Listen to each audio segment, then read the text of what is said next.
Milim's castle was currently undergoing construction, but there were already completed sections that were suitable for living. Among them was a medical facility located in a particular corner where Ober rested in one of the rooms. When she had first sought refuge in this place, her condition had been severe to the extent of unconsciousness. However, she had since awakened. It seemed she had been asleep for quite some time, and we were unaware of what had transpired. I nodded my head and greeted Ober. "Hello, I'm Rimuru, the Demon Lord of Tempest." It may be considered impolite to say this to the Demon Lord Rimuru, but don't you think you should learn to display more dignity? There's a difference between fulfilling your duties during emergencies and doing so in your everyday life. Anyone can clearly see that disparity. Managing phrase presence can be quite challenging. Hold on, refrain from making such remarks solely based on the fact that you now have a new ally. Both Karian and Freysan, despite their tendency to be vocal, treated me in an informal manner when we were out of sight. I had specifically requested this and was grateful to them because it allowed me to avoid excessive formality. Nevertheless, it is undeniable that there has been a notable shift in the atmosphere surrounding the two of them. I heard about that. So, have you fully embraced the power you awakened?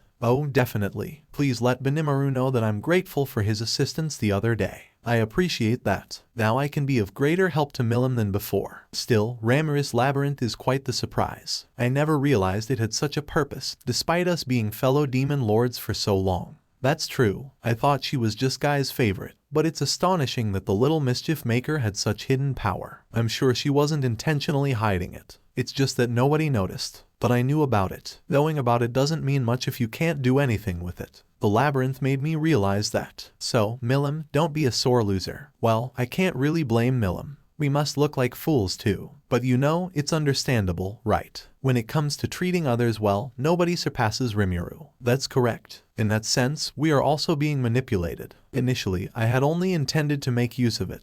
But upon further inquiry, I couldn't help but exclaim, "What? Is that truly possible?" Now then, let's conclude our greetings and get down to business, shall we? Frey's words changed the atmosphere in the hospital room, making it more serious. At that moment, Ober, who had been observing us wide-eyed, tightened her expression. Finally, she greeted me with a few words. "It's a pleasure to meet you, Demon Lord Rimuru-sama. I am Ober, formerly one of the 3 Phantom Commanders and the head of the anti-cryptid forces. Just so you know, betraying us on the eve of a major war raises suspicions of espionage. Of course, I have no way to prove my innocence, but I'm willing to share everything I know." Ober's expression was genuine, without a hint of doubt. Despite not being in the best condition, she explained what had transpired. After her conversation with Milim, she returned to Feldway and the others. It was fortunate that she obtained a physical body there, but she also acquired an angelic skill. Sensing the potential danger of being controlled by this power, Ober decided to discard the ultimate skill Salvation King Azrael she had acquired before Feldway could take control of her. Sylvia taught me a technique to separate the mind from the skill. I was impressed by her knowledge, but upon reflection, I wondered if Ober's betrayal had been exposed because the enemy sensed her abandonment of the skill. As a result, Sylvia, Kagali,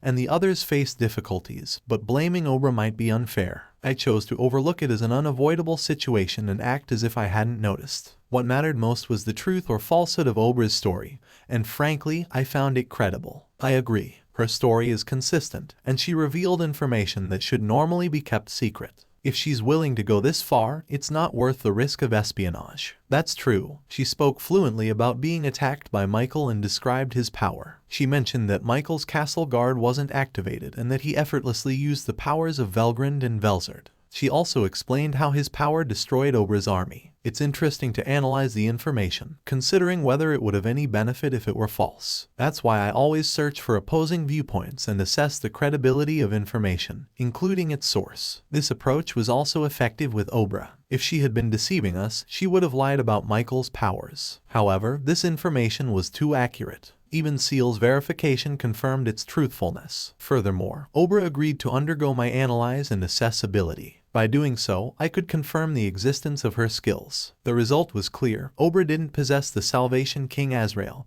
and wasn't under Michael's control. After all this, believing in Ober was the right choice. I provided her with recovery medicine and honey, urging her to recover as soon as possible. We decided to entrust Ober to Milim and the others. The information she provided was shared among the demon lords. We realized it was no longer a time to fear information leaks. We all agreed that it would be too late to explain anything once something happened. 2 days quickly passed, and before we knew it, the day of the World Conference arrived. Rimuru remained in Tempest, taking charge as the commander-in-chief responsible for protecting our home. As for my escort, Ranga and Souei kept a watchful eye from the shadows, while Diablo served as my secretary. With this team, I was confident that we could handle any situation, even if Feldway himself attacked. Hey, boss, I don't think I can contribute much to today's big event, but let me know if you need anything, Yam greeted me. Murin was not present, likely staying back home. Instead, Gadra was accompanying Yam as his escort. We exchanged brief greetings and made plans to meet later. Once the day's events concluded, there would be a buffet party, followed by some of us heading to the capital of Ingratia for a relaxed gathering with familiar faces. With a sense of anticipation, I made my way to the assembly hall and met Masayuki at the square in front of the hall. Since Masayuki was the center of attention that day, I welcomed him as an acquaintance and intermediary. Huh? Have you grown taller? I had indeed grown taller since becoming a true dragon. I used to be able to look Masayuki in the eye, but now we had the same height difference as before. You noticed? I think I've grown a bit myself. Even your hair. Yes, it's completely changed color. I've gotten used to it, but it was a bit unsettling at first. At this point, I wondered if it was some sort of anomaly. I had initially dismissed it as an exaggeration,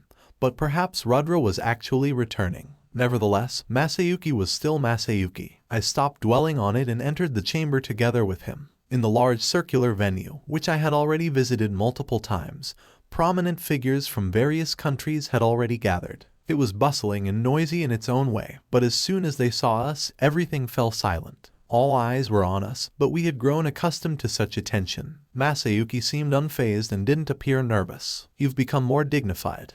That's true. When I was enthroned in the Empire, there were so many people beneath me that I could barely see them all. The experience of declaring his ascension to the throne from the castle balcony to his subjects had undoubtedly contributed to his growth.